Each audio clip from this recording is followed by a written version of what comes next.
Hey guys, क्या हाल चाल आप सबके। माय नेम इज जीवित सिंह, एक बार फिर से आपके सामने हाजिर हूं और आज हम पढ़ने वाले हैं जैनिज्म के बारे में। कंप्लीट ए टू जेड पढ़ लेंगे और ये पढ़ने के बाद मैं आपको गारंटी दे रहा हूं कि आपको ए टू जेड इसके बारे में पता लग जाएगा। मुझे नहीं लगता कि इससे बाहर अगले 5 साल के अंदर कोई सवाल आ सकता है। जी हाँ, अगले 5 साल तक का टिकाऊ कंटेंट हम लोगों ने आप लोग के लिए बना दिया है। तो ये जो कंटेंट है ना, डेफिनेटली मुझे लगता है कि आपकी हेल्प करने वाला है। और जब आप पढ़ भी रहे होंगे तो एक आत्मा को संतुष्टि हो रही होगी कि हाँ, हम कुछ ढंग का पढ़ रहे हैं। नहीं तो यूजुअली क्या रहता है कि अगर बेकार चीज़ होती है ना, तो एक बार देख के ही पता लग जाता है और उसको दोबारा पढ़ने का दिल भी नहीं करता है कभी, है ना। तो मैं पूरी कोशिश कर रहा हूँ और आज भी बहुत सारा इंटरेस्ट हम क्रिएट करेंगे और हम देखेंगे कि डायरेक्ट सवाल जो है ना, आपको इसी सेशन से देखने को मिलेंगे जब भी आप किसी एग्जाम में जाएंगे। तो चलिए बिना देरी के, बिना डिले के स्टार्ट करते हैं। और जितने भी लोग इस वीडियो को देख रहे हैं भाई, मेरे नीचे कमेंट करके ज़रूर बताया करो कि आपको अच्छी लग रही है, नहीं लग रही है ना, कुछ तो बताओगे ही नीचे, है ना। और जितने भी लोग हो भाई, मेरे प्ले स्टोर पे जाके 5 स्टार की रेटिंग और एक पॉजिटिव कमेंट जरूर देना है, ठीक है। सब दोस्तों को आप लोग बताइए हमारे बारे में और हमारा काम है कि अच्छे से अच्छा कंटेंट आप तक पहुंचाना। तो चलो स्टार्ट करते हैं बिना डिले के। अब आप देखिए कि जैनिज्म की जब भी मैं बात करूंगा तो हमारे मन में केवल और केवल एक ही तीर्थंकर का नाम आता है और वो आता है महावीर स्वामी का। लेकिन मैं आपको बता रहा हूं, यहाँ पे केवल महावीर स्वामी नहीं हुए हैं, इनके अलावा भी बहुत सारे तीर्थंकर हुए, टोटल 24 हुए हैं। तो आप कंफ्यूज मत कर लेना गलती से भी। और यहाँ पे देखिए कि सबसे बड़ा तो एक क्वेश्चन ये रेज होता है कि जैन धर्म को लाने के लिए इतनी मेहनत लगानी ही क्यों पड़ गई। तो आप देखिए कि एक्चुअली में क्या था, उन टाइमों की बात है ये, जब आप देखिए, आ रही है ना आवाज़, आ रही है, ठीक है।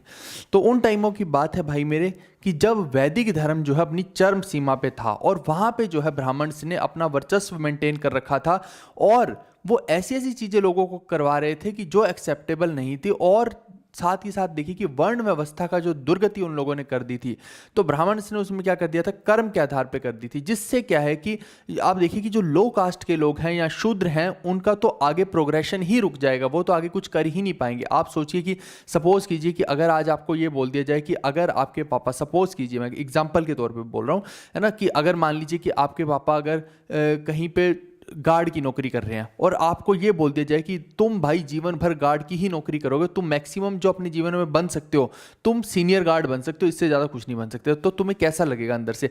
अजीब सा लगेगा ना। तो वो पॉसिबल नहीं है, आत्मा नहीं मान रही इस चीज़ के लिए। बस यही उन लोग के साथ भी हो रहा था। बहुत सारे लोग जो हैं वो वैदिक धर्म के खिलाफ हो गए थे क्योंकि ब्राह्मण की ये फालतू की नीतियाँ जो है लोगों को एक्सेप्टेबल नहीं थी। जबकि आप देखिए कि महावीर स्वामी का तो मैं डायरेक्ट आपको लिंक दिखाऊंगा अभी कि ये तो क्षत्रिय थे, लेकिन और इनके पास तो अच्छी अपॉर्चुनिटी थी क्योंकि जो ब्राह्मण से वो एक तरह से तो क्षत्रिय को प्रमोट ही कर रहे हैं, है ना, और हेल्प ही कर रहे हैं। लेकिन फिर भी इन्होंने उस भ्रांति को तोड़ते हुए इन्हें लगा कि हमें कुछ डिफरेंट करना पड़ेगा, ये उचित नहीं है, तब जाकर ये जो है आगे आते हैं, ठीक है। और आप देखिए कि इनकी जितने भी लिटरेचर देखेंगे या इन्होंने जो प्रमोट किया है, इन्होंने संस्कृत लैंग्वेज को कहीं भी प्रमोट नहीं किया है, इन्होंने प्राकृत लैंग्वेज को प्रमोट किया। ये प्राकृत कौन सी है, जो आम चाल में होता है ना, कि जैसे हम आम भाषा जिसको बोल देते हैं, ये कुछ ऐसा ही है कि जैसे आज की डेट में आप देखिए कि कोई इंग्लिश बोले तो वो हवा काट देते हैं ना, कि अरे यार कितना नॉलेज वाला बंदा। अरे भाई, साउथ में सारे इंग्लिश बोलते हैं, क्या सभी के पास नॉलेज है क्या? Language is major medium to communicate, simple सी बात है, ये इसको टैबू बनाने की जरूरत ही नहीं है।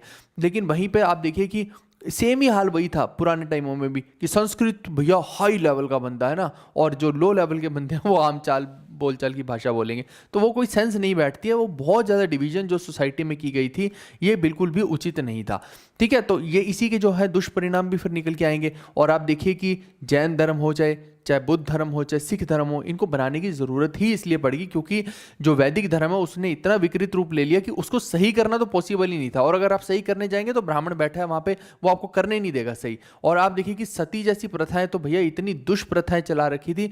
आप किसी भी इतिहासकार को खोल के पढ़िए, जब आप पढ़ेंगे भैया उनकी किताबें, आपके रोंगटे खड़े हो जाएंगे कि छोटे छोटे बच्चे जो होते थे ना, छोटी छोटी बच्चियाँ, उसको जबरदस्ती भैया ब्राह्मण पकड़ के और हाथ पैर उसके बांध दिए जाते थे। आप, मेरे को याद आ रहा है अभी भी, एक राइटर है, अगर मैं गलत नहीं हूँ तो शायद मेरे को लग रहा है कि इब्न बतूता है या कोई एक और है, मेरे को ध्यान नहीं आ रहा है, तो उसने लिखा हुआ है, स्पेशली अपनी बुक में लिखा हुआ है, मैं अगर ध्यान आया तो मैं बताऊंगा कि किस राइटर का मेरे दिमाग में है, वो जहन में है। तो भैया उसने, राइटर ने साफ लिखा है, वो जो ट्रैवलर होते थे ना, ट्रैवलर ने आकर लिखा है यहाँ पे कि उसने जो सती प्रथा का सीन देखा, एक बच्ची के साथ देखा, 12 साल के आसपास की बच्ची थी, और वहाँ पे उसका पति का देहांत हो जाता। भैया बाल विवाह करने पे उतारू हो रखे थे ब्राह्मण। सो अब देखिए कि बुरे हाल चल रहे थे, और सिर्फ कुछ सोने के लिए ये क्या किया करते थे वो मैं अब आपको बता रहा हूँ। तो वही चीज़ है कि वो बच्ची को जो है एक जलती हुई सेज पे बिठा रहे थे। अब वो बच्ची चीखे मार रही है कि भैया मेरे को नहीं बैठना है इसके ऊपर, लेकिन नहीं, उसको पकड़ेंगे जबरदस्ती। ब्राह्मण ने पकड़ा, ये उस राइटर ने लिखा है ना, एक एक चीज उसने बताई है कि जबरदस्ती ब्राह्मण ने पकड़ा और एक लेडी ने पकड़ा और उसको वहां पे बिठा दिया चिता पे, और उसके हाथ पैर बांध दिए कि ये हिल ना पाए। और वो राइटर बोलता कि मेरे रोंगटे खड़े हो गए, मैंने देखा कि एक इनोसेंट बच्ची की किस तरीके से हत्या की गई है, और सब लोग वहां पे मूक दर्शक बन के देख रहे हैं, और वो लड़की चीख रही है, चिल्ला रही है, लेकिन स्टिल उसकी हेल्प करने के लिए कोई भी नहीं आ रहा है, और एट द एंड जो है वो आग में झुलस जाती है। और बाद में फिर जो पंडे करते हैं ना, उनका तो वही काम है कि वो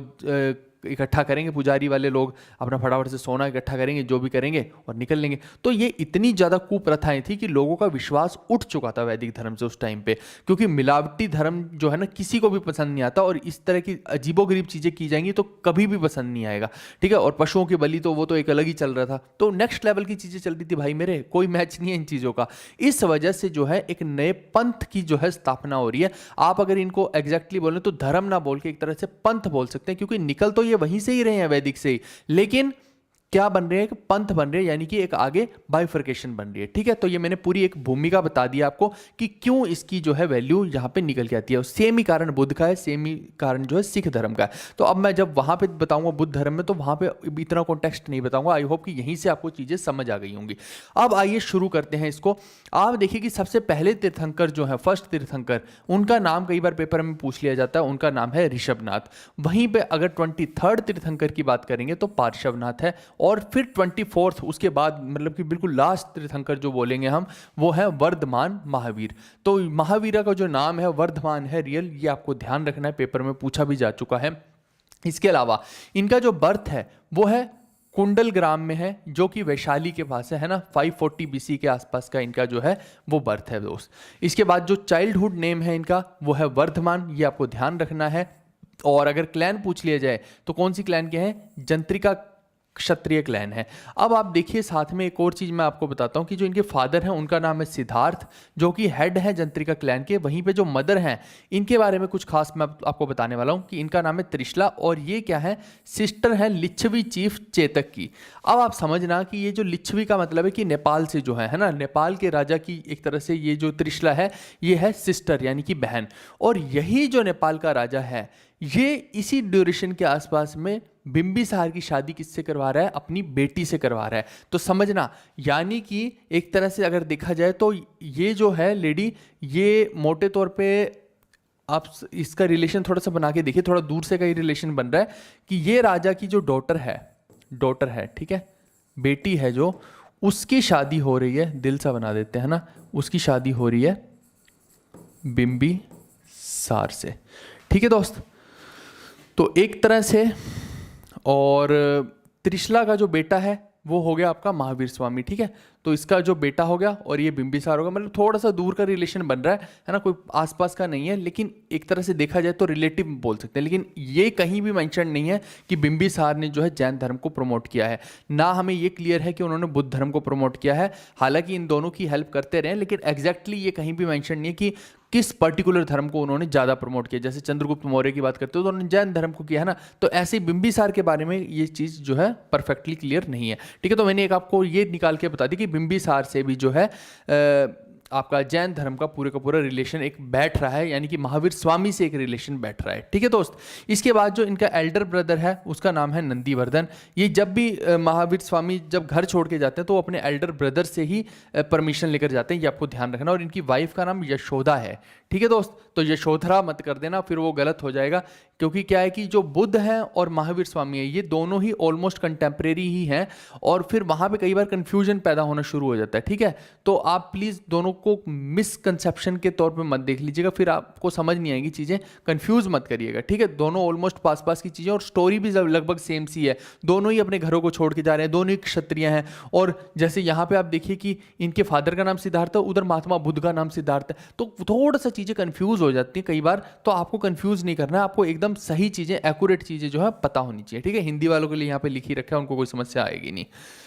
उसके बाद इनकी एक बेटी है और बेटी का नाम क्या है, अनुजा प्रियदर्शनी। ये नाम आप जरूर याद रखिएगा, अनुजा प्रियदर्शनी। एक्चुअली में क्या है कि महावीर स्वामी का जो सबसे पहला डिसिपल, सबसे पहला शिष्य है वो है जमाली, और बहुत ही टैलेंटेड शिष्य है। तो महावीर स्वामी क्या कहते हैं, जो जमाली है इसकी शादी अपनी बेटी अनुजा प्रियदर्शनी से करवा देते हैं, ताकि ज़्यादा इधर उधर भटकना ना पड़े, और सही भी है ना, लड़का बढ़िया लगा तो चलो शादी करा देते हैं। तो ये जो है आपको ध्यान रखना है। इसके अलावा अगर आपसे कभी पूछ ले जाए कि महावीर स्वामी ने अपना घर किस उम्र में त्यागा, तो 30 साल की उम्र में जो है इन्होंने वर्धमान ने अपना जो है घर त्यागा, ठीक है। महावीर स्वामी तो उस टाइम पे बने ही नहीं थे, उस टाइम पे तो वर्धमान ही बोला जाएगा ना। और फिर लगभग 12 साल ये साधु की तरह भटकते रहे। और ये जब इन्होंने अपना घर त्यागा था तो मैंने वही पूछा कि एग्जैक्टली ये किससे परमिशन लेके गए थे, है ना। तो ये जो परमिशन लेके गए थे ये अपने बड़े भाई से परमिशन लेके गए थे, ये ध्यान रखिएगा। एक बार एक एग्जाम में ये पूछा गया था, तभी मैंने यहाँ पे लिखा है। और पहला डिसिपल जो है वो जमाली है।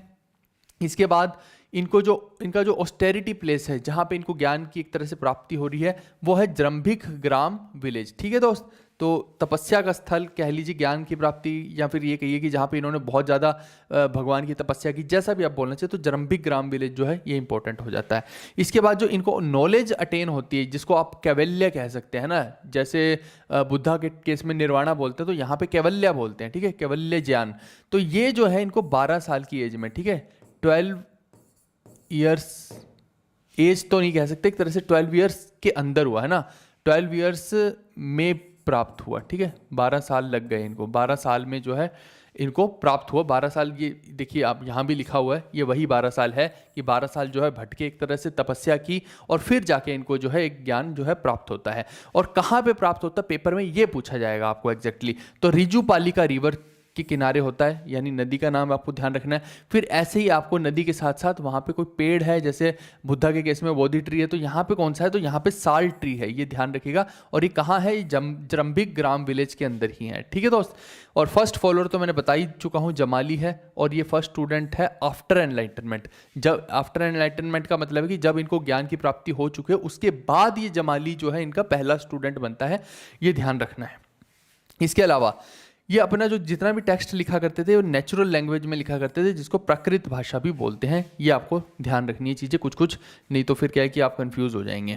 यानी संस्कृत को प्रमोट नहीं करते थे और ना ही वेदों को मानते थे, वेदों की सुप्रीम अथॉरिटी को साफ क्रॉस करके इन्होंने रखा हुआ था। इसके बाद ये कंटेम्प्रेरी किसके हैं, मैं पहले भी बता चुका हूँ कि बिंबिसार के कंटेम्प्रेरी, और इनके साथ तो मैंने इनका एक रिलेशन भी आपको पूरा का पूरा बिल्ड करके बता दिया है। इसके अलावा एक पेपर में कई बार पूछा जा सकता है कि मखाली घोष कौन है, तो मखाली घोषाल जो है, या मखाली घोष कह लीजिए, ये इनका ही एक स्टूडेंट है, लेकिन जब ये एनलाइटनमेंट नहीं प्राप्त करते हैं उससे पहले का इनका फर्स्ट स्टूडेंट है। ये ध्यान रखिएगा, ये बिफोर एनलाइटनमेंट है सारी की सारी चीज़। और ये जो मखाली घोष से जब मिलते हैं, तो ये एक इंसिडेंट आपको ध्यान रखना है कि ये वही मखाली घोष है जो आजीविका सेक्ट को आगे बनाएगा या उसको प्रमोट करेगा। तो मखाली घोष क्या करता है, आजीविका सेक्ट को प्रमोट करता है। और एक चीज़ और ध्यान रखिएगा कि इसी आजीविका कम्युनिटी को कौन फॉलो करता है, अगर फॉलोअर की बात करेंगे तो इसका जो फॉलोअर बनता है वो बनता है बिंदुसार, मौर्यन एम्पायर जो है बिंदुसार, ठीक है। ये बिंबिसार नहीं है, दिस इज बिंदुसार, ये ध्यान रखिएगा। और ये बिंबिसार है, दोनों डिफरेंट है। ये मौर्यों का राजा है ना, अशोक का बाप एक तरह से कह लीजिए। इसके बाद जो है ये देखिए लिखा भी हुआ है कि बिंदुसार जो है वो इसको प्रमोट करेगा और फॉलो भी करेगा, ये लिख भी दिया है। चलिए, अच्छा, इसके अलावा इसके अंदर जो है 4 महावर्त होते हैं, 4 वोज होती हैं, लेकिन आप देखिए कि 4 के साथ एक जो है बाद में जाके महावीर स्वामी ने ऐड की थी, जिसको हम 5th महावर्त या 5th वो बोल देते हैं, जिसका नाम है ब्रह्मचर्य। आगे बताऊंगा इसके बारे में। और जितने भी इन्होंने सरमन दिए हैं अपने, वो प्राकृत भाषा में दिए ताकि सब लोगों को समझ में आ जाए। और फर्स्ट सरमन जो इनका होता है कहाँ पे होता है, ये अगर पूछ लिया जाए तो राजगृह के अंदर होता है, यानी कि मगध के अंदर हो रहा है एक तरह से। और फर्स्ट फीमेल डिसिपल कौन हो जाएगी, जैसे फर्स्ट मेल डिसिपल जमाली है ना, ना। और जो बिफोर एनलाइटनमेंट देखा जाए तो मखाली घोषाल है, और अगर आफ्टर एनलाइटनमेंट देखा जाए तो फर्स्ट डिसिपल जमाली है, और ऐसे ही फर्स्ट फीमेल डिसिपल की बात करें तो चंदना है जो ये फर्स्ट फीमेल डिसिपल है। अच्छा, मोस्ट फेमस फॉलोअर्स अगर इनके पूछ लिया जाए तो ये आपको ध्यान रखना है कि स्थूलभद्र और भद्रबाहु जो हैं ये दो हैं इंपॉर्टेंट, क्योंकि यही दो जो हैं आगे चल के जब हम देखेंगे तो जो दिगंबर और श्वेतांबर सेक्ट बनते हैं वो यहीं इन्हीं दोनों से बन रहे होंगे, तो इनका अभी जिक्र आगे चल के करेंगे। ठीक है दोस्त। अच्छा, जो इनकी डेथ हो रही है वो 468 BC के आसपास में हो रही है, और कहाँ पे हो रही है? पावापुरी में हो रही है। इसी पावापुरी को आपापुरी भी बोल दिया जाता है। कहाँ हो रही है? बिहार के अंदर हो रही है, एट द एज ऑफ 72। ठीक है दोस्त, तो ये आपको ध्यान रखना है। और जो बुद्धा का जन्म है एक तरह से वो 600 BC के आसपास का माना जाता है। ठीक है, तो यानी कि अब आप देख लीजिएगा उस एंगल से। और इनका जो है वो 500 समथिंग है, 550 कुछ का है ना, यहाँ पे लिखा हुआ था, अभी हमने एक सेकंड देख लेते हैं, तो उससे भी आपको पता लग जाएगा कि ये कंटेम्प्रेरी हैं। ठीक है, लगभग आप देखिए कि 600 BC के आसपास ही दोनों का पड़ रहा है। ठीक है, ये रहा 540 BC के अराउंड। तो वहाँ से भी एक क्लियर है हमें कि सारी की सारी कहानी कि ये दोनों कंटेम्प्रेरी हैं। थोड़ा सा आप इन चीज़ों को अगर कोरिलेट कर लेंगे तो ज़्यादा चीज़ें समझ में आएंगी। इसके अलावा इनके 3 रत्नों की बात करते हैं, 3 नॉवेल्स, तो ये आपको ध्यान रखनी है, इनके बारे में पेपर में कभी भी पूछा जा सकता है। सबसे पहला रत्न है सम्यक दर्शन। सम्यक दर्शन का मतलब है राइट फेथ, है ना, कि एकदम सही जगह पे अगर आप आस्था रख रहे हैं। अगर आप देखिए कि सपोज कीजिए कि आप ये सोचने लग जाएं कि एक दुष्ट व्यक्ति ही भगवान है ना, तो फिर आप तो गलत जगह पे आस्था रख रहे हो, उसका कुछ हासिल नहीं होगा। तो इसीलिए ये कह रहे हैं कि सम्यक दर्शन होना बेहद आवश्यक है, यानी कि राइट फेथ होना बहुत आवश्यक है। फिर सम्यक ज्ञान, राइट नॉलेज होना भी बहुत आवश्यक है। पता लगे कि आप एक ऐसी नॉलेज को गेन करके बैठे हो जो कि गलत है। अब मान लो कि आप किसी से पढ़ लिया आपने पूरे के पूरे एग्जाम के बारे में, और उस बंदे ने आपको कुछ और ही पढ़ा दिया, और जो पेपर में आ भी नहीं रहा है, तो आप तो फिर गलत नॉलेज गेन करके बैठे हो। एग्जाम के पॉइंट ऑफ व्यू से तो आपको सही नॉलेज गेन करनी पड़ेगी, अदरवाइज आप कितना ही ज्ञान ले लो, उसका कोई यूसेज ही नहीं है। हमें तो अपने एग्जाम के पॉइंट ऑफ व्यू से लेना है। तो यानी कि करेक्ट थिंग किस चीज के लिए है वो देखना पड़ेगा, है ना, तो उसको बोलते हैं राइट नॉलेज। इसके अलावा सम्यक आचरण, इसको बोलते हैं राइट एक्शन। किस जगह पे किस समय पे आपका व्यवहार कैसा होना चाहिए, है ना। अब मान लीजिए कि तुम्हें रिश्ते के लिए लोग देखने आ रहे हैं, लड़की वाले देखने आ रहे हैं, और तुम जो हो वहां पे बंदर की तरह उछल उछल के अपने जोक्स सुना रहे हो, क्या ये एक अच्छा व्यवहार माना जाएगा? क्या राइट टाइम पे सही कंडक्ट माना जाएगा कि नहीं माना जाएगा? एक कॉमन सेंस की बात बता रहा हूं। तो वैसे ही आप कुछ समझ लीजिए कि सम्यक आचरण का मतलब है कि राइट एक्शन, एक सही, आपको जो भी आप वर्क कर रहे हैं वो आपको सही डायरेक्शन में और सही तरीके से ही करना पड़ेगा, तभी उसका जो है फायदा है। नहीं तो नॉलेज भी जो है वो कुछ नहीं कर पाएगी। पड़े पड़े शस्त्र का कोई मतलब नहीं है जब तक कि शस्त्र को चलाना ना आए। इसके अलावा बिंबिसार जो है इनके कंटेम्प्रेरी, मैं बार बार बोल चुका हूं, और बिंबिसार जो है महावीर के ही नहीं, वो बुद्धा के भी कंटेम्प्रेरी हैं, ये भी आपको ध्यान रखना है। ठीक है दोस्त, इसके बाद आगे बढ़ते हैं। अब जो है इनकी 5 मेन टीचिंग्स जो हैं जैन धर्म की, वो हम डिस्कस कर रहे हैं। सबसे पहली है नॉन इंजुरी, यानी कि अहिंसा। किसी को भी आप मार काट नहीं सकते, बिल्कुल अहिंसावादी आपको होना है। इसके बारे में हम आगे भी बात करेंगे, मैं बताऊंगा कि क्या चक्कर है इसमें। फिर नॉन लाइंग, यानी कि झूठ नहीं बोलना है, ये तो ऑब्वियस सी बात है। नॉन स्टीलिंग का मतलब है आस्तेय, यानी कि चोरी नहीं करना है। फिर नॉन पोजेशन का मतलब है अपरिग्रह है। ये नॉन पोजेशन को आप ध्यान रखिएगा, जब मैं आपको आगे कहानी सुनाऊंगा दिगंबर और श्वेतांबर वाली, तो वहां पे जो है ये नॉन पोजेशन वर्ड जो है बहुत इंपॉर्टेंट है। इसका मतलब अपरिग्रह, मतलब कि आपने कुछ भी अपने पास नहीं रखा, आपने अपना सब कुछ त्याग दिया। अगर आप महावीर स्वामी की बात करेंगे तो उन्होंने अपने कपड़े तक भी त्याग दिए, उन्होंने तो एक भी चीज को अपना नहीं बोला, उन्होंने बोला कि ये है ही नहीं मेरा, सब कुछ त्याग दिया, है ना। तो अपने क्लोथ्स तक त्याग दिए। तो ये ध्यान रखिएगा, नॉन पोजेशन जो है ये बेहद इंपॉर्टेंट है। आगे चल के इसका एक यूसेज हो ना, इसीलिए मैं बार बार अभी बता रहा हूं। फिर जो है लास्ट वाला वो है ऑब्जर्व कॉन्टिनेंस, यानी कि ब्रह्मचर्य। ये महावीर स्वामी के द्वारा ऐड किया गया। यहां पे आप देखिए, जैसे 1 नंबर पे हो गया अहिंसा, 2 पे हो गया सत्य, तीसरे पे हो गया आस्त्य, चौथे पे हो गया अपरिग्रह। तो ये जो 4 हैं, ये जितने भी 4 आपको दिख रहे हैं, ये तो इनके प्रीडिसेसर्स जो है महावीर स्वामी के, यानी कि इनसे पहले जितने लोग हैं उन्होंने ऐड किए। लेकिन ये जो 5वें वाला आप देख रहे हैं दोस्त, ये 5वें वाला जो है ये महावीर स्वामी ने ऐड किया ब्रह्मचर्य। तो आपको ये पूरा का पूरा इजीली याद हो जाएगा, कोई दिक्कत आएगी नहीं। ठीक है, सेम यहाँ पे भी लिख दिया है। आगे बढ़ते हैं दोस्त। अब मैं थोड़ा सा और डेप्थ में आपको लेके चलता हूँ। महावीर स्वामी ने अपने टाइम में क्या किया, जैसे होता है ना कि एक के बाद दूसरे को गद्दी देना, लेकिन उन्होंने ये नहीं बोला कि मेरे बाद भी कोई तीर्थंकर होगा। उन्होंने यहाँ पे तीर्थंकर की प्रथा को तो कर दिया खत्म, लेकिन उन्होंने अपने टाइम में 11 जो है गंधार बनाए थे। अब ये गंधर्व का मतलब क्या है, एक्चुअली में ये जो 11 लोग आपको दिख रहे हैं, ये 11 के 11 लोगों का एक टास्क था कि महावीर स्वामी रहें या ना रहें, जैन धर्म का प्रोपागेशन जो है, जैन धर्म को फैलाना जो है, इन्हीं का काम है। और सब लोग जैन धर्म के अंदर सही कंडक्ट को, सही रूल्स को फॉलो कर रहे हैं जो महावीर स्वामी बता गए, तो वो भी इन्हीं का काम है, इन्हीं को ही सारे का सारी चीज़ देखनी है। लेकिन होता क्या है कि एक्चुअली में महावीर स्वामी के देहांत से पहले ही 10 गंधर्व जो हैं ये पहले खुद ही लुढ़क जाते हैं। अब देखिए कि जब ये खुद ही नहीं है, सिंपल सी बात है, तो प्रोपागेशन कैसी चीज़ की करेंगे। और ना ही पेपर में आपको उन 10 गंधारों के बारे में पूछेगा, केवल एक के बारे में पूछेगा जो कि बच जाएगा, है ना, और उसका नाम है सुधर्मन। ठीक है, तो आपसे अगर कोई पूछेगा तो आर्य सुधर्मन के बारे में ही पूछ सकता है, जो कि 11वें गंधर्व हैं। और बाकी के गंधर्व तो जो है महावीर स्वामी के जीवन के काल में ही जो है अल्लाह को प्यारे हो गए, ये आप याद रखिएगा। ठीक है जी। अच्छा, ये जो गंधर्व हैं ये जो है अर्लियर ब्राह्मण सी थे, पहले जो है ये एक तरह से आप यही कह लीजिए कि ये ब्राह्मण सी थे जो एक तरह से जैन धर्म में आ रहे थे। इसके बाद अगर आपसे कोई पूछ ले कि आपको अगर जैन धर्म फॉलो करना है तो कैसे माना जाएगा कि आप जैना है। अब जैना का क्या मतलब होता है कि जो व्यक्ति जैन धर्म को प्रोपागेट कर रहे हैं या फिर फुलफिल कर रहा है, अपना रहा है, जो अपना रहा है जैन धर्म को, उस व्यक्ति को क्या बोलेंगे, उस व्यक्ति को क्या बोलेंगे, जैना बोलेंगे। ये आप शब्द को ध्यान रखिएगा, जैना बोलेंगे। ठीक है, इसका मतलब होता है द कॉन्करर, जो जीत लेता खुद को। अब देखो कि जैना जो है कौन होगा, अगर ये डिफाइन करना पड़े तो कैसे किया जाएगा भाई, ये बड़ा कठिन प्रश्न हो जाएगा, है ना, कि कैसे बताएं कि ये जैना ही है। क्या कपड़े देख के? तो कपड़े देख के कैसे बताएं, इनके तो ये ऐसे तो महावीर स्वामी ने तो कपड़े ही नहीं पहन रखे, फिर कैसे बताओगे देख के?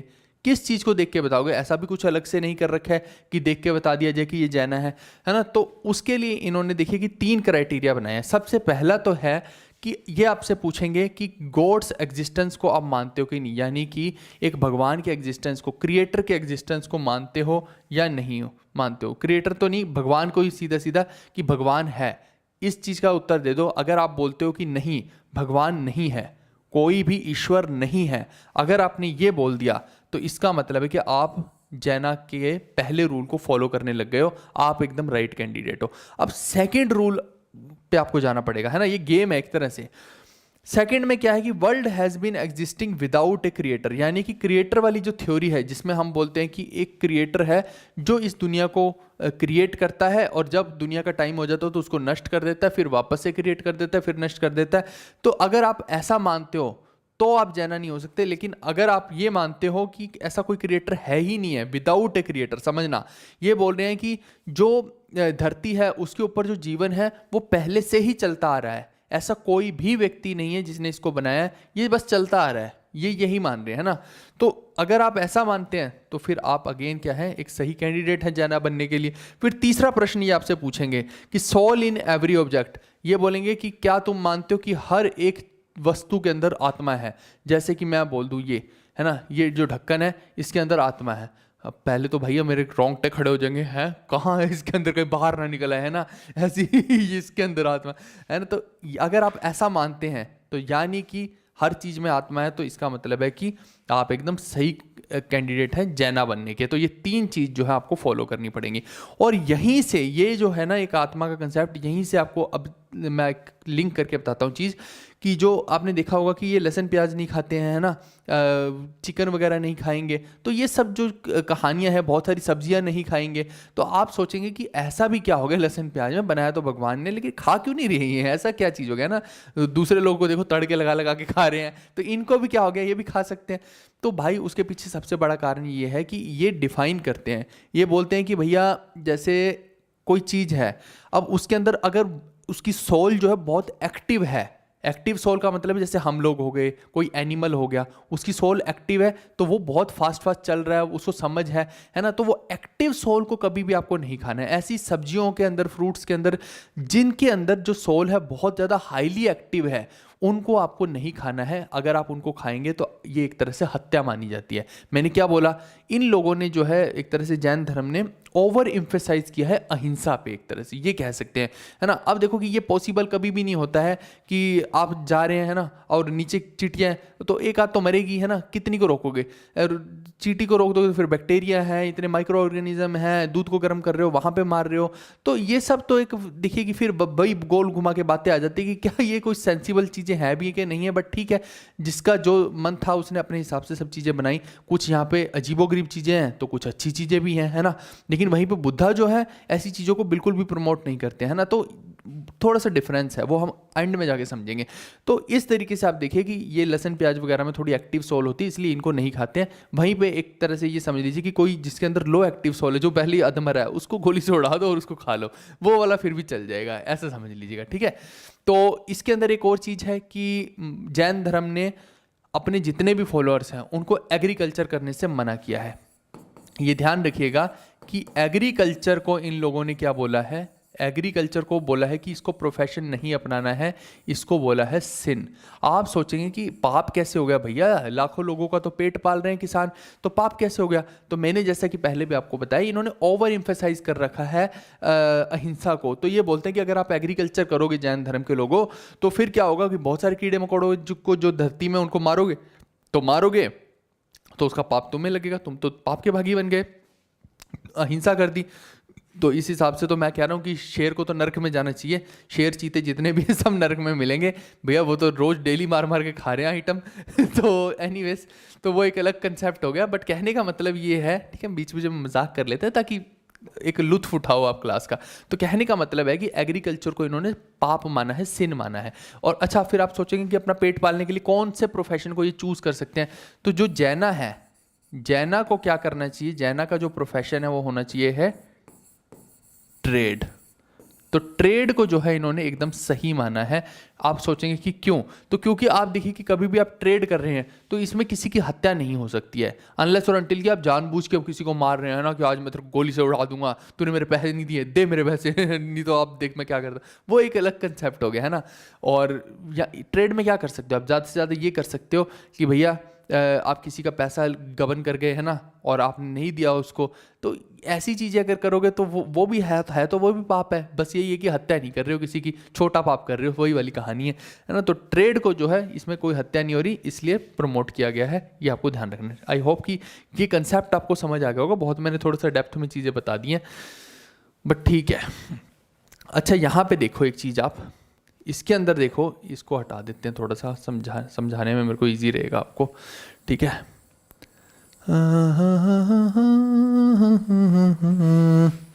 चलो, अब आप देखिए यहाँ पे मैंने आपको क्या बोला था कि एक जो व्यक्ति है आर्य सुधर्मन, उनको आपको ध्यान में रखना है। और ये है वो आर्य सुधर्मन। यहाँ से आप समझिए अब कि जब जो है महावीर स्वामी नहीं रहे हैं तो केवल एक ही गंधार बाकी है ना, क्योंकि और तो सारे पहले ही लुढ़क लिए। तो एक गंधार जो बाकी है वो कौन है, आर्य सुधर्मन। सुधर्मन जो है अपना प्रचार करते हैं जैन धर्म का, और उसके बाद ये किसको बना जाते हैं, अगला ठेरा बना जाते हैं जम्बू को। इसको पूरे को बोलते हैं ठेरा, ठीक है, ठेरावाद बोलते हैं। तो ये एक तरह से क्या बन रहे हैं, ठेरा बन रहे हैं, ठीक है। आप ये कह लीजिए कि ये तीर्थंकर ना बन के ठेराज बन रहे हैं, यानी कि उनके एक तरह से शिष्य जो है, उनके डिसिपल्स आगे आगे चलते आ रहे हैं।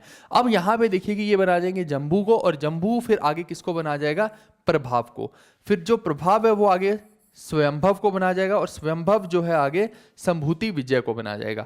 अब ये संभूति विजय आप ध्यान रख लीजिएगा, थोड़ा सा सारे याद रखने की जरूरत नहीं। आप सोचेंगे कि संभूति विजय क्यों याद रखना है, क्योंकि ये कंटेम्प्रेरी है धनानंद के, और ये धनानंद वही है जिसको चंद्रगुप्त मौर्य साहब हराएंगे चाणक्य की हेल्प से। तो इसीलिए आपको ये ध्यान रखना है कि संभूति विजय जो है एकदम ये कंटेम्प्रेरी हो गया धनानंद के। फिर संभूति विजय के बाद कौन बन रहा है, इसके बाद बन रहा है भद्रबाहु, ठीक है। तो ये भद्रबाहु अगेन इंपॉर्टेंट हो जाते हैं, और इन्हीं के कार्यकाल के आसपास ही भद्रबाहु के साथ ही एक और व्यक्ति भी होते हैं जो इसी धर्म की प्रोपागेशन में लगे होते हैं, उनका नाम है स्थूल भद्र, ठीक है, या स्थूल बाहु कह लीजिए, भद्रबाहु और स्थूल बाहु। तो ये दो व्यक्ति हो गए, एक हो गए स्थूल बाहु और दूसरे हो गए भद्रबाहु। तो भद्रबाहु और स्थूल बाहु दोनों ही कंटेम्प्रेरी हैं चंद्रगुप्त मौर्य के। अब होता क्या है कि आप समझिए, एक दिन भद्रबाहु जो हैं वो जाते हैं चंद्रगुप्त मौर्य की कोर्ट में और जाकर बोलते हैं कि भैया बहुत लोगों का कत्ल किया है तुमने सिर्फ इस राजपाट के लिए, और बहुत सारे जो तुमने पाप किए हैं, बहुत सारे जानवरों की हत्याएं हुई हैं, बहुत कुछ हुआ है तुम्हारे कार्यकाल में, तो तुम्हें इसके पाप की जो है प्रायश्चित करने पड़ेंगे। और तुम्हारी इस कार्यों की वजह से यहाँ पे जो है एक बहुत बड़ी फैमाइन आएगी और वो लगभग 12 साल तक चलेगी, ऐसा बोला गया है ना। तो अब आप देखिए, समझना इस चीज़ को कि जो चंद्रगुप्त मौर्य हैं वो थोड़े से व्यथित हो जाते हैं, और उस टाइम तक क्या है, उन्होंने काफ़ी अच्छा खासा अपना राजपाट कर लिया होता है, भोग लिया होता है। तो अब जब राजपाट अच्छा खासा भोग लिया है, भद्रबाहु साहब से मुलाकात भी हो गई है, अब समझ नहीं आ रहा है कि क्या किया जाए। तो उन्होंने सोचा कि भैया ये कुछ ऐसा ही है जैसे अशोका ने बाद में जाके बुद्ध धर्म को अपना लिया था। तो अब समझ नहीं आ रहा है कि क्या किया जाए, है ना, जीवन का आखिरी टाइम है, अब लक्ष्य भी समझ नहीं आ रहा है कि क्या है, ऐसा क्या किया जाए जीवन के अंदर। सब कुछ तो कर लिया, राजपाट भी भोग लिया, मजे भी ले लिए, लुत्फ भी ले लिया, है ना, सब कुछ कर लिया, अब करें क्या आगे। तो इन्होंने सोचा कि भैया अब मेरा टाइम आ गया राजपाट को त्यागने का, तो ये सारा का सारा राजपाट किसको शिफ्ट कर देते, बिंदुसार को, और उसे बना देते नया राजा, और खुद जो है भद्रबाहु के साथ हो लेते हैं। और भद्रबाहु बोलता है कि चलिए हम यहाँ पे तो नहीं रहेंगे, यहाँ तो फैमाइन आएगी, हम जो है यहाँ से दूर कहीं जाकर जैन धर्म की प्रोपागेशन करेंगे। ठीक है दोस्त, तो यानी कि चंद्रगुप्त मौर्य और भद्रबाहु डिसाइड करते हैं कि अब ये कहाँ जाएंगे, ये जाएंगे श्रावण बेलागोला। ठीक है, ये समझना आप वर्ड, श्रावण बेलागोला। और ये कहाँ पे है, ये है आपका कर्नाटका में। ये आपको ध्यान रखना है, ये पेपर में आ चुका है इसीलिए बोल रहा हूँ। और ऐसे ही जो इन्हीं के साथ रहते हैं स्थूलबाहु, तो स्थूलबाहु डिसाइड करते हैं कि नहीं, मैं कहीं नहीं जाऊंगा, मैं यहीं पे रहूंगा, यही हमारी जन्मभूमि है, यहीं पे हम रह रहे हैं लंबे समय से, तो जिसको मेरे साथ रहना है वो लोग यहीं पे रह लें, और जिसको भद्रबाहु के साथ जाना है वो जाए। ऐसी कोई लड़ाई नहीं हो रखी है ना, तो ये यहीं पे रुकेंगे और यहीं पे प्रोपागेशन करेंगे जैन धर्म की, और भद्रबाहु जो है वो चंद्रगुप्त मौर्य साहब के साथ कर्नाटक चले जाएंगे। तो समझ आ गई ये पूरी की पूरी कहानी। अब होता क्या है, अब समझना आप कंसेप्ट को, कि होता क्या है कि 12 साल के बाद, अच्छा ये भी आप ध्यान रखिएगा कि चंद्रगुप्त मौर्य जो हैं वो कर्नाटक के अंदर श्रावण बेलागोला में ही साले खाना ले लेते हैं। क्या ले लेते हैं, समझना, साले खाना। ये कुछ ऐसे याद रख लीजिएगा, आप अपने साले साहब को बोलो कि साले खाना खा ले, है ना, साले खाना खा ले, है ना। तो जो चंद्रगुप्त मौर्य हैं वो जो हैं वो साले खाना प्राप्त कर लेते हैं। यानी कि इसमें क्या होता है कि फास्टिंग टिल डेथ, यानी कि जब तक आपकी मृत्यु नहीं होती तब तक आप जो है भोजन का त्याग करते रहिए। बिल्कुल जैसे पहले एक रोटी खा रहे थे तो अब आधी कर दो, फिर 1/4 कर दो दिन की। तो इस तरीके से भोजन को बिल्कुल त्यागते जाओ जब तक कि आपकी मृत्यु ना हो जाए। तो ये एक तरह से प्रोसेस है ना, खुद ही अपने जीवन को त्यागने की, ये कह सकते हैं। तो ये जैन धर्म के अंदर है, जो भी करना चाहे, ऐसा कोई फास्ट और हार्ड फास्ट रूल नहीं है कि किसी को पकड़ पकड़ के जबरदस्ती करवा रहे हैं। अब यहाँ पे देखिए 12 साल के बाद जो भद्रबाहु है वो अपने बाकी के सभी शिष्यों के साथ अच्छा खासा धर्म प्रचार करके वापस लौटते हैं।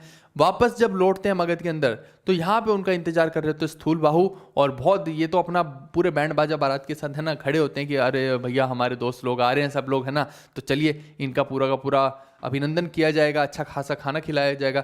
लेकिन जैसे ही स्थूलबाहु दूर से देखते हैं, स्थूलबाहु की आंखें फटी की फटी, है ना, और इनके साथ जो और इनके सेवक हैं वो भी ऐसे देख रहे हैं ना, उनकी भी आंखें फटी की फटी है, क्या ये क्या, व्हाट इज दिस मैन, है ना। तो जब ये देखते हैं कि भैया उधर से आया भद्रबाहु, और भद्रबाहु के पीछे की जमात भी ऐसी और भद्रबाहु भी ऐसा ही। अब आप सोच रहे हो कि ऐसा क्या कर दिया भद्रबाहु ने, भाई भद्रबाहु निर्वस्त्र, एकदम नंगे, है ना।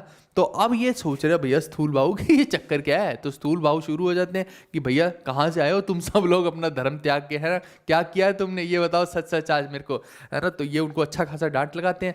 तो जो भद्रबाहु हैं वो स्थूलबाहु को बोलते हैं कि भैया हम तो वही फॉलो कर रहे हैं जो महावीर स्वामी ने हमें बोला है। तो स्थूलबाहु बोलते कि नहीं, ऐसा महावीर स्वामी ने नहीं बोला है जो तुम कर रहे हो, देखो झूठ बोल रहे हो, है ना। तो भद्रबाहु बोलता है नहीं हम कर रहे हैं, उन्होंने हमें बोला है अपरिग्रह करने को। अपरिग्रह मैंने अभी बताया आपको, जिसमें नॉन पोजेशन, कुछ भी अपने पास नहीं रखना है। तो बोलते जब हमने कुछ रखना ही नहीं तो हमने कपड़े भी त्याग दिए, हमें कपड़े भी नहीं रखने अपने पास, हमने कंप्लीटली सब कुछ छोड़ दिया, है ना। तो स्थूलबाहु बोलते हैं नहीं, हमें ये एक्सेप्टेबल नहीं है कि आप इस तरीके से करें। आप ये लोग जो स्थूलबाहु के साथ लोग हैं ये क्या पहनते थे, सफ़ेद वस्त्र पहनते थे। तो इसीलिए जो सफ़ेद वस्त्र पहनने लगे तो यहाँ पे ये क्या बन गए, श्वेतांबर बन गए। ठीक है, वहीं पे जो भद्रबाहु के साथ थे वो नग्न रहते, तो ये क्या बन गए, दिगंबर बन गए। तो यहाँ से श्वेतांबर और दिगंबर का कंसेप्ट निकल कर आता है। आई होप कि आपको ये कहानी से समझ आ गया होगा। मेरे तरीके अलग है थोड़े से बताने की चीज़ें, है ना। बताने को तो सीधा सीधा भी बता सकते हैं चीज़ें, लेकिन फिर याद नहीं रहती, आज के बाद कभी भूलोगे नहीं, है ना। तो यही फ़र्क है बस, और तो कुछ नहीं है। तो इस श्वेतांबर और दिगंबर की पूरी कहानी मैं आपको बता चुका हूँ। यहाँ मैंने वही कहानी लिखी हुई है, जो इसको पढ़ना चाहे पढ़ ले, नहीं भी पढ़ना चाहे तो अब तो मैंने बता दी, याद हो गई होगी। अब देखो जैना लिटरेचर में क्या है कि बहुत सारे लिटरेचर हैं इन्होंने लिखे हैं, है ना। तो ये कौन सी भाषा में लिखे हुए हैं, प्राकृत भाषा में लिखे हुए हैं। अब जो जैना लिटरेचर है इसके अंदर देखिए 12 अंग हैं, फिर उसके बाद 12 उपांग हैं, 10 प्रकीर्णा हैं, 6 छेद सूत्र है, 4 मूल सूत्र हैं। लेकिन इतना ध्यान रखने की जरूरत नहीं, केवल आपको ये 12 अंग और 12 उपअंग हैं, इतना ही ध्यान रख लीजिए। और इसकी लैंग्वेज कौन सी है, ये बस। ठीक है, ये आप ध्यान रख लीजिए, 2 चीज़। और तीसरी ये, केवल इतना भी ध्यान रख लेंगे तो आपका काम हो जाएगा। आपको बहुत ज़्यादा डेप्थ में ये सब चीज़ें करने की कोई आवश्यकता ही नहीं है। आई होप कि ये कंसेप्ट आपको क्लियर हो रहा होगा। ठीक है दोस्त, चलिए अब करते हैं जैन काउंसिल की बात।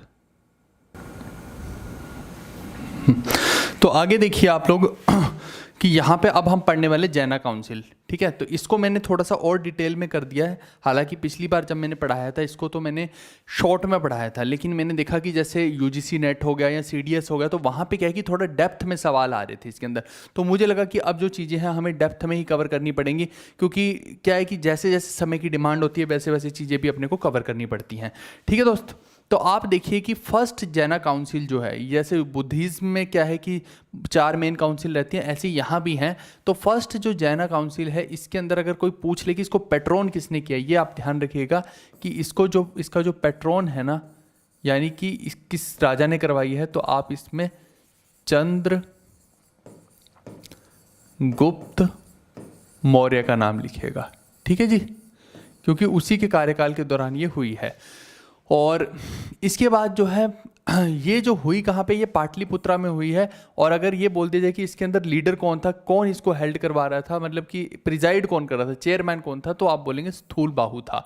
ठीक है, एक्चुअली में क्या है कि ये वही काउंसिल है जहाँ पे मैंने बोला ना कि भद्रबाहु काफ़ी समय के बाद जो है वो वापस लौटता है।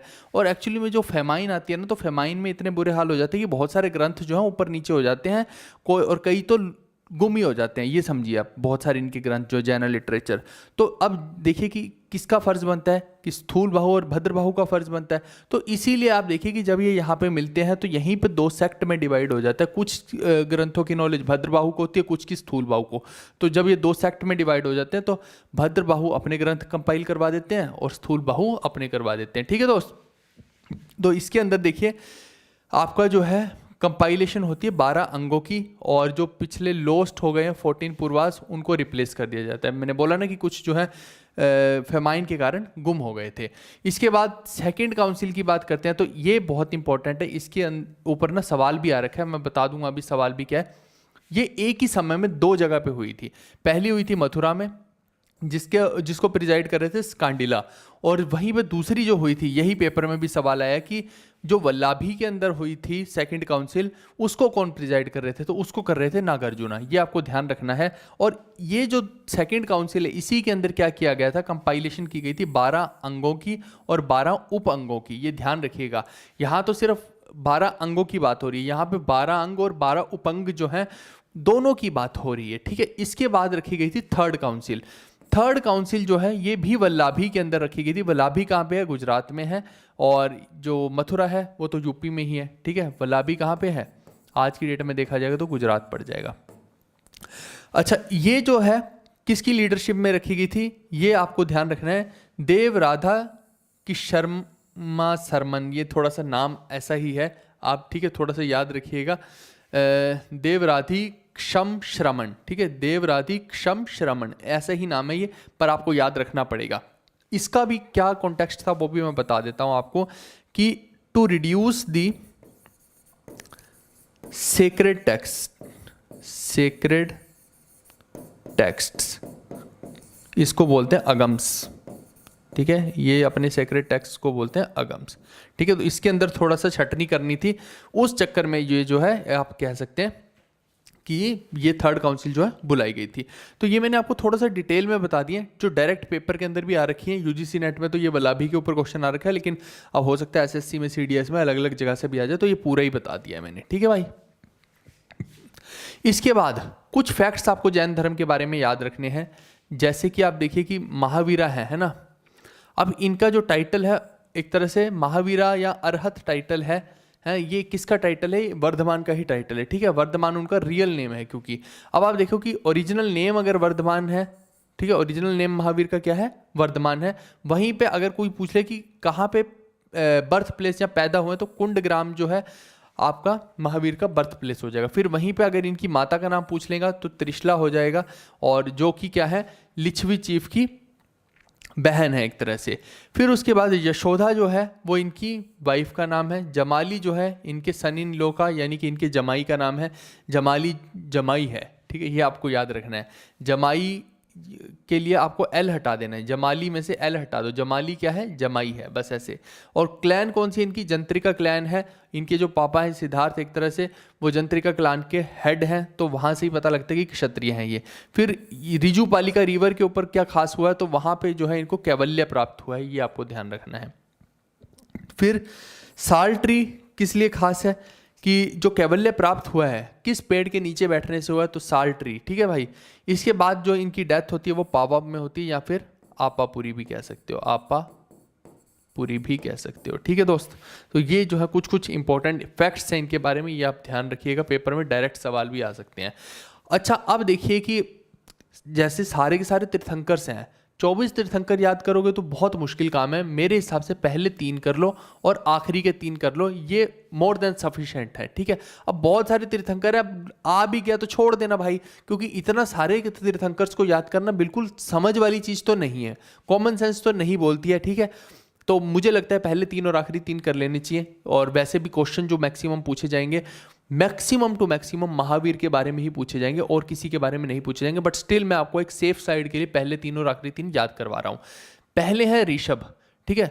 और ऋषभ जो है ये इनका जो एक सिंबल है उसका नाम है बुल, ठीक है। ऋषभ जो आपको ध्यान रखना है, बुल जो है क्या हो गया? एक तरह से बैल हो गया या सांड हो गया, जो भी आप बोलना चाहें। तो बुल जो है इनका सिंबल है, ये आप ध्यान रखिएगा। दूसरा जो है अजीतनाथ, अजीतनाथ का सिंबल क्या है? एलिफेंट। फिर तीसरे हैं संभरनाथ, तो संभरनाथ का सिंबल क्या है? घोड़ा, जिसको आप हॉर्स बोल सकते हैं, ठीक है। तो ये पहले 3 जो है पूरे रट लो, ये इसी सीक्वेंस में याद रखने हैं। फिर आखिरी के 3 का भी याद करा देता हूं। आखिरी के 3 में देखिए कि 22वें जो है अरिष्टा नेमी है, इन्हीं को नेमीनाथ भी बोल दिया जाता है, तो इसलिए ये याद रखिएगा, ठीक है। अरिष्टा नेमी जो है इनका जो है कौच शैल है, ठीक है। कौच शैल, कौच शैल मतलब एक तरह से आप कह सकते हैं शंख जो मिलते हैं हमें पानी में, वो है। फिर इसके बाद जो आते हैं पारसनाथ, जो पारसनाथ है इनका जो है सर्प है, सरपेंट, ठीक है, सांप जो है इनका सिंबल है। फिर लास्ट में जो आ रहे हैं वो आ रहे हैं महावीर, और महावीर का जो सिंबल है वो है लायन, ठीक है। तो ये यहाँ तक ये जो है ये 3 पहले और 3 आखिरी याद कर लेंगे, तो पेपर में अगर पूछ भी ले कोई कि महावीर का सिंबल बताइए या सरपेंट किसका सिंबल है बताइए, तो इस तरीके से अगर कुछ भी पूछ ले, अरिष्टा नेमी का बताइए, तो आप बता सकते हैं, ठीक है भाई। इसके अलावा ये देखिए कि कुछ फैक्ट्स ऐसे हैं जो अलग अलग एग्जाम में घुमा फिरा के पूछे गए हैं, तो वो आप देखिए। जैसे कि बर्थ प्लेस जो है फर्स्ट और फोर्थ तीर्थंकर का, ये है अयोध्या। अब ये क्यों पूछा गया है आपका? क्योंकि पहले और फोर्थ का सेम हो गया, इसलिए पूछ लिया गया है, तो वो मैंने यहाँ पे मेंशन कर दिया। दोबारा कभी पूछे तो बता देना कि अयोध्या है, ठीक है। इसके बाद जैन फिलोसफी में जिना किसको बोलते हैं या जैना किसको बोलते हैं? ये होता है द कॉन्करर, जो सब कुछ जीत ले, खुद को भी जीत ले, विजेता को बोलते हैं जैना। फिर द नेम्स ऑफ 2 जैना तीर्थंकर्स की बात करते हैं, तो ऋषभनाथ और अरिष्टनेमी जो है, ये जो 2 तीर्थंकर ऐसे हैं जो ऋग्वेद में भी आपको देखने को मिलते हैं। अब देखिए कि ये अब आपको ना बड़ी अजीबोगरीब सी चीज़ें देखने को मिलेंगी, ये भी सब जो है ब्राह्मण्स का किया धरा ही है।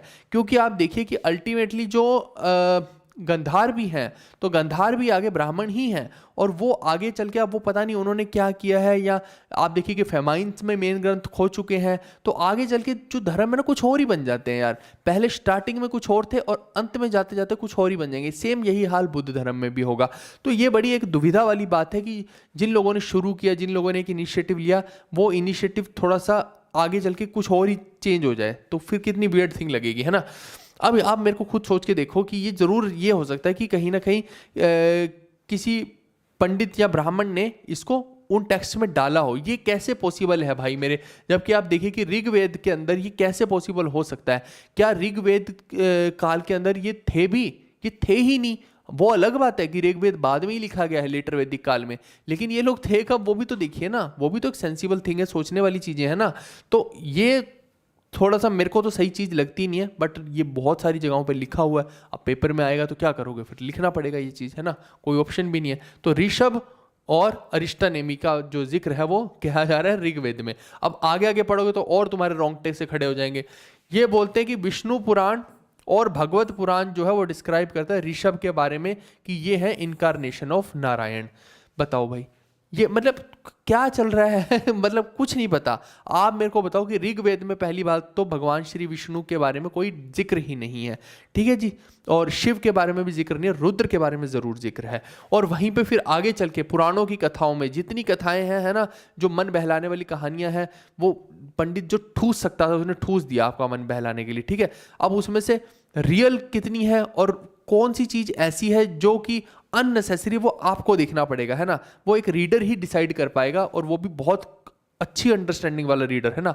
तो हम तो समझते ही नहीं अपने आप को कि उस लेवल के है ना, हम हाथ ही जोड़ देते हैं। बट आपके सामने है जो भी है ना, आप खुद थोड़ा सा सोचेंगे तो आपको समझ आएगा। आपको उन्हीं टाइमों में जाना पड़ेगा। अच्छा, मैं ब्राह्मण बार बार बोल देता हूँ तो कोई ब्राह्मण कास्ट का होगा तो वो उठ के आ जाएगा, भाई तुम्हें भी नहीं पता होगा कि तुम ब्राह्मण हो भी कि नहीं हो, है ना।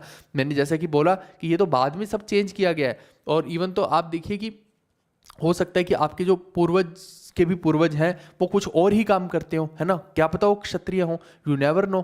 तो ये तो सब बाद में चेंज हुए तो हुए, क्या कर सकते हैं। एंड ब्राह्मण्स के अंदर भी इतनी सारी कास्ट डिवाइड है, और उसमें भी सुपीरियर ब्राह्मण अलग है और बाकियों को तो फिर लो इन्फीरियर ट्रीट किया जाता है। तो आप अननेसेसरी के चक्कर में मत घुसना।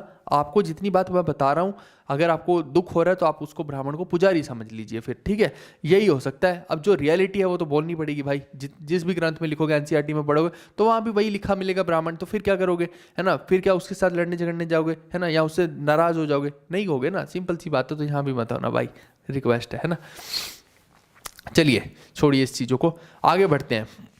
इन the course of wandering Mahavira met Makkhali Gosala. ये मैंने आपको पहले ही बताया था कि मखाली गौशाला को जो है ये मिलता है, आजीविका सेक्ट का फाउंडर है मखाली गौशाला।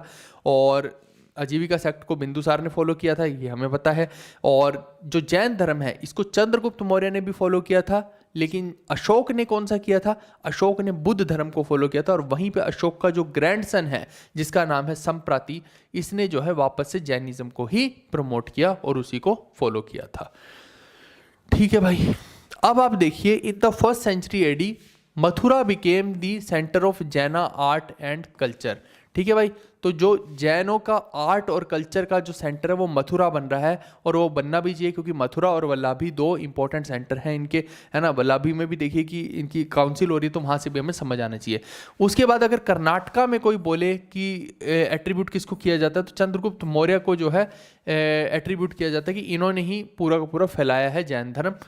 और अगर इनकी डेथ की बात करते हैं तो डेथ जो हो रही है वो कहाँ पे हो रही है, आप लिख लीजिए ये कहीं, श्रावण बेला गोला में, ठीक है। और आप बोलेंगे बाय साले खाना। ये शब्द बहुत इंपॉर्टेंट है, और साले खाना खा ले, वहां से आप इसको याद रखेंगे, ठीक है दोस्त। Many Jaina followers went to south under the leadership of Bhadrabahu. ये मैं बता चुका हूँ पूरी की पूरी कहानी कि भद्रबाहु के साथ जो है चंद्रगुप्त मौर्य साहब भी और बाकी के बहुत सारे लीडर्स भी जो हैं साउथ की तरफ चले गए थे, कर्नाटका की तरफ चले गए थे। श्रावण बेलागोला में उन्होंने बहुत धर्म को स्प्रेड किया। इवन भद्रबाहु तो बाद में नेपाल में भी उन्होंने स्प्रेड किया, बहुत जगह पे किया, है ना। और हम आगे चल के देखेंगे कि जो मेनली है बुद्ध धर्म जो है वो तो फिर आउटर कंट्री में स्प्रेड हो गया, लेकिन जो जैन धर्म है वो यहाँ इंडिया के अंदर ज़्यादा रहा, और बुद्ध धर्म जो है इंडिया में थोड़ा सा ख़त्म हो गया, है ना। तो दोनों के अलग अलग चीज़ें हैं। फिर ये जो साउदर्न फॉलोज हैं लेटर बिकेम दी दिगंबर सेक्ट, वो मैंने बता ही दिया है। और श्वेतांबर क्या है वो भी मैंने बता दिया है। इसके बाद जो सेक्रेड स्क्रिप्चर्स ऑफ जैनिज्म है उनको अंग भी बोल दिया जाता है, और कई बार उनको अगम भी बोल दिया जाता है। तो ये थोड़ा सा आप ध्यान रखिएगा अगम और अंग के बारे में भी, ठीक है भाई। चलिए और देखें कुछ है कि नहीं। नेक्स्ट है कि कपिल Sutra composed by Bhadrabahu tells about the earlier history of Jainism. तो भद्रबाहु ने एक अपना पूरा का पूरा ग्रंथ कंपाइल किया जिसको बोलते हैं कपिल सूत्रा, जिसमें वो जैन धर्म की पूरी हिस्ट्री के बारे में लिखते हैं। इसके बाद गोमतेश्वर स्टैचू जो है, ये इसको बाहुबली स्टैचू भी बोला जाता है ना। तो ये कहाँ पे, श्रावण बेलागोला में ही है, कर्नाटका में, और यहीं श्रावण बेलागोला में ही चंद्रगुप्त मौर्य की भी डेथ होती है बाय सालाखाना, ये मैं पहले ही बता चुका हूँ। फिर इसके बाद जो दिलवाड़ा टेम्पल है, ये भी जैन टेम्पल है, ये कहाँ पे है, खजुराहो के अंदर है, ठीक है। और ये किसने बनाए हैं, ये चंदेल रूलर्स ने बनाए। ये पेपर में सवाल आ चुका है, आगे फिर आ सकता है, इसके बारे में ध्यान रखिएगा। इसके अलावा जो जैन धर्म के स्पिरिचुअल थॉट है वो किसके ऊपर बेस्ड है, तो कौन सी फिलोसफी पे बेस्ड है, ये है सांख्य फिलोसफी पे, ठीक है भाई। और गॉड को ये रिकॉग्नाइज नहीं करते हैं लेकिन स्पिरिट को करते हैं। ये मैं पहले ही बता चुका हूँ कि गॉड को तो रिकॉग्नाइज नहीं करते लेकिन आत्मा को करते हैं। मैंने बोला ना, ये क्या बोलते हैं, हर चीज में आत्मा है, तो वहां से वो आप समझ सकते हैं, ठीक है दोस्त। चलिए, other names of Saptabhangi knowledge of Jainism are Syadvada and वयंतवाद। कोई ज़्यादा इंपॉर्टेंट नहीं है बट लिख दिया है, ठीक है, अगर कभी जरूरत पड़ जाए। अब देखिए कि जैन धर्म के फॉलोअर्स कौन कौन से मेन राजा हैं, मैंने वो सारे लिख दिए हैं। एक तो है उदाइन, एक है चंद्रगुप्त मौर्य, ठीक है, फिर कलिंग नरेश खारवेला, वड राजा, राष्ट्रकूटा के राजा अमोघ वर्ष, बहुत इंपॉर्टेंट यहाँ पे हो जाएगा। चंदेल रूलर्स तो हैं ही है ना, वो टेम्पल बना रहे हैं तो फिर वो तो होंगे ही। चलिए, अच्छा, बायोग्राफी ऑफ जैन तीर्थंकर्स इज इन दी कपिल सूत्रा, कल्प सूत्रा, ठीक है, कपिल सूत्रा नहीं होगा, शायद कल्प सूत्रा होगा, ठीक है। तो ये कल्प सूत्रा जो है वो किसने लिखा है, भद्रबाहु ने लिखा है। मेरे को लगता है वो कल्प सूत्रा होगा, गलती से कपिल सूत्रा लिखा गया, ये कल्प सूत्रा होगा आई थिंक, ठीक है, कल्प सूत्रा, ठीक है भाई। चलिए, तो ये मेन हो गया है, और देखें कोई इसके बारे में खास बात। अच्छा, सिमिलैरिटी क्या है दोनों के अंदर, एक तो सिमिलैरिटी दोनों धर्मों में, बुद्ध धर्म और जैन धर्म में ये है कि दोनों ही जो है ब्राह्मणिकल डोमिनियन जो होता है या फिर वेदों की अथॉरिटी होती है, दोनों ही उसको चैलेंज करते हैं, नहीं मानते हैं। दोनों ही कास्ट सिस्टम को भी नहीं मानते हैं, बिल्कुल सही बात है। और दो ये इन चीज़ों को नहीं मानते हैं, वेदों को भी नहीं मानते, लेकिन जो एक इसेंस है कि वेद भी एक तरह से अल्टीमेटली देखा जाए तो यही बता रहे हैं कि झूठ नहीं बोलना, वायलेंस नहीं करनी, ये सब तो वो भी बता रहे हैं ना। तो वो जो मेन कॉन्टेक्स्ट है ना, वो ये भी रखते हैं इधर। ऐसा नहीं है कि मेन चीज़ को छोड़ दिया, मेन चीज़ को इन्होंने भी रखा ही है ना। तो असली में मेरे को लगता है बस वो मेन चीज़ को हमें फॉलो करना चाहिए। धर्म कोई भी हो, कोई फ़र्क नहीं पड़ता है। अगर आपने वो मेन विचार छोड़ दिए तो फिर आप किसी भी धर्म के हों, आपने वो धर्म को छोड़ दिया, सिंपल सी बात है। तो मुझे लगता है वो जो मेन चीज़ है, अगर वो आपने ध्यान में रखी तो फिर कोई फ़र्क नहीं पड़ता कि आप किसी को मूर्ति को पूज रहे हो, आप कुरान को पूज रहे हो, आप गुरु ग्रंथ साहिब को पूज रहे हो, है ना, कोई फर्क नहीं पड़ता। आप मंदिर में पूज रहे हो, आप घर में पूज रहे हो, किसी कोने में खड़े होकर पूज रहे हो, कुछ भी कर रहे हो, कोई फर्क नहीं पड़ता। अगर आपने वो जो रियल इसेंस है ना वो समझ ली, तो ये मेन चीजें अगर आपने समझ ली कि किसी के साथ कोई दुर्व्यवहार नहीं करना, किसी को कोई धोखा नहीं देना, कोई दुर्गति नहीं करनी, वो मेन जो चीजें अगर आपने समझ ली तो बस बात वहीं पे खत्म हो जाती है, वही धर्म है, बात खत्म, है ना। इसके बाद अचरंग सूत्र जो है वो हमें किसके बारे में बताता है, जैन भिक्षुकों के बारे में बताता है, इनके रूल्स और रेगुलेशन के बारे में बताता है, ये आपको ध्यान रखना है। इसके अलावा दोनों ने ही हमें सेलिबेसी के बारे में भी बताया है ना। सेलिबेसी क्या होता है, एक तरह से आप वैराग्य जीवन कह सकते हैं, है ना, कि सब कुछ छोड़ दिया जाए जिसके अंदर। अच्छा, कर्मा की थ्योरी होगी, रीबर्थ की थ्योरी होगी, इसके बारे में भी ये धर्म बात करते हैं। तो ये सब तो मोटी मोटी बातें हैं। अब थोड़ा सा मैं यहाँ इनके बीच में डिफरेंस बता देता हूँ। अभी तो मैं सेम बातें बता रहा था कि सिमिलैरिटी क्या है, अब डिफरेंस देख लीजिए क्या है। जैसे बुद्ध धर्म का अगर कोई फॉलोअर होगा तो उसे बोलेंगे मॉन्क, लेकिन वहीं पे जैनिज्म में वो लेमैन हो जाएंगे। ऐसे ही आप देखिए सैल्वेशन की बात करते हैं तो यहाँ पे मॉडरेट सैल्वेशन है, ठीक है भाई, यानी कि मोक्ष का रास्ता मॉडरेट है। जबकि आप देखिए यहाँ पे मैंने बोला ना कि एक्सट्रीम वन है, जैसे साले खाना है, तो वो कितना ज़्यादा डिफिकल्ट है, जबकि यहाँ पे कोई भी आपको ऐसा नहीं करने को बोलता है। फिर इसके बाद जो है स्प्रेड, यहाँ पे क्या है, died in India but spread to foreign lands. मैंने बताया था अभी थोड़ी देर पहले कि बुद्धिज्म जो है वो भारत के अंदर कम हो गया और बाहर के देशों में ज़्यादा फैली है, जबकि जैनिज्म जो है वो भारत तक ही कन्फाइन होकर रह गया और बाहर के देशों में ज़्यादा हमें देखने को नहीं मिलता है। फिर अहिंसा की बात करते हैं तो ये लिबरल हैं बुद्धिज्म वाले, ये ज़्यादा दिमाग की खपाई नहीं करते कि चींटी मर गई, है ना, कोई माइक्रो ऑर्गेनिज्म मर गया, है ना, तुमने प्याज को काट दिया तो दुष्ट हो तुम, ऐसा नहीं बोलते। लेकिन वहीं पे जैनिज्म में बहुत ओवर इम्फेसिस है, वो मैं बता चुका हूँ आपको। फिर इसके बाद सॉल की बात करते हैं तो बुद्धा जो है वो सोल की कोई बात नहीं करते, वो नहीं मानते कि सोल होती है, ठीक है, वो आत्मा की बात ही नहीं करते, वो नहीं कहते कि भैया हर चीज़ में आत्मा है, किसी में कुछ नहीं है। लेकिन वहीं पे जैन धर्म के फॉलोअर क्या बोल रहे हैं कि आत्मा होती है, वो तो कह रहे हैं हर चीज़ में आत्मा है ना, इस पेन में भी आत्मा है। तो ठीक है, बच के रहना रे बाबा। चलो, तो ये मैंने आपको मेन चीज़ें हैं जो सारी की सारी पूरी कंप्लीट बता दी है। मेरे को लगता है इसके अलावा तो कुछ और नहीं बचता है। ठीक है भाई, और तो कुछ नहीं है इसके अंदर, आई थिंक सब कंप्लीट हो ही गया है।